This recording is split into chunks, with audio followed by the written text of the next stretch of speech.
Monsieur Alotto. Oui, merci Monsieur le maire. Je voulais juste répondre à Madame Belair, puisque elle a indiqué que le budget qu'on proposerait, on n'avait pas expliqué en fait exactement comment on le faisait. Donc je vais me permettre d'avoir 2 petites minutes techniques pour qu'elle ait bien tous les éléments de manière assez précise. On ne peut pas douter de la qualité des propositions faites par l'adjoint aux finances pendant 9 ans, et je pense qu'elle en avait toute confiance. Cela va occasionner donc une perte de recettes, ce qu'on disait la baisse de 10 points de 20 millions d'euros, donc très exactement une perte de 19,9 millions d'euros.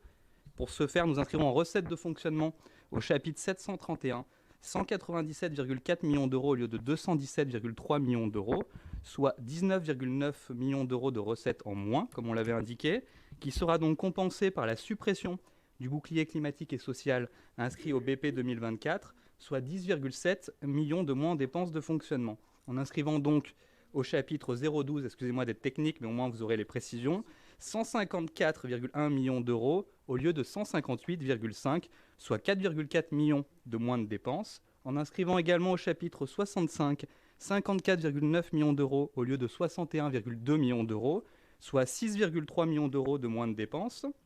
Ce qui va entraîner, ce que vous disiez tout à l'heure, Monsieur Sabri, une dégradation de l'épargne brute de 9,2 millions d'euros.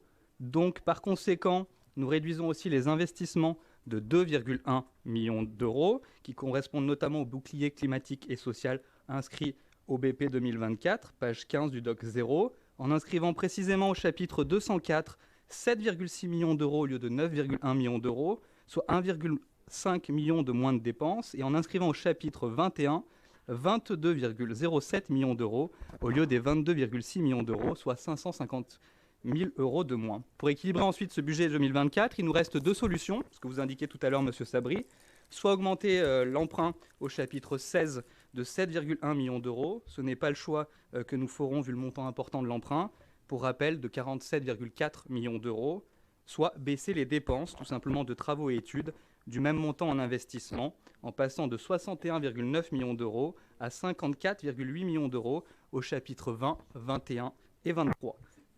Voilà la proposition que nous vous faisons. Donc c'est un budget qui a été travaillé, qui est précis et qui rentre bien dans une proposition avec un taux à 59,21% et non celui de 65,79% qui va vous être proposé.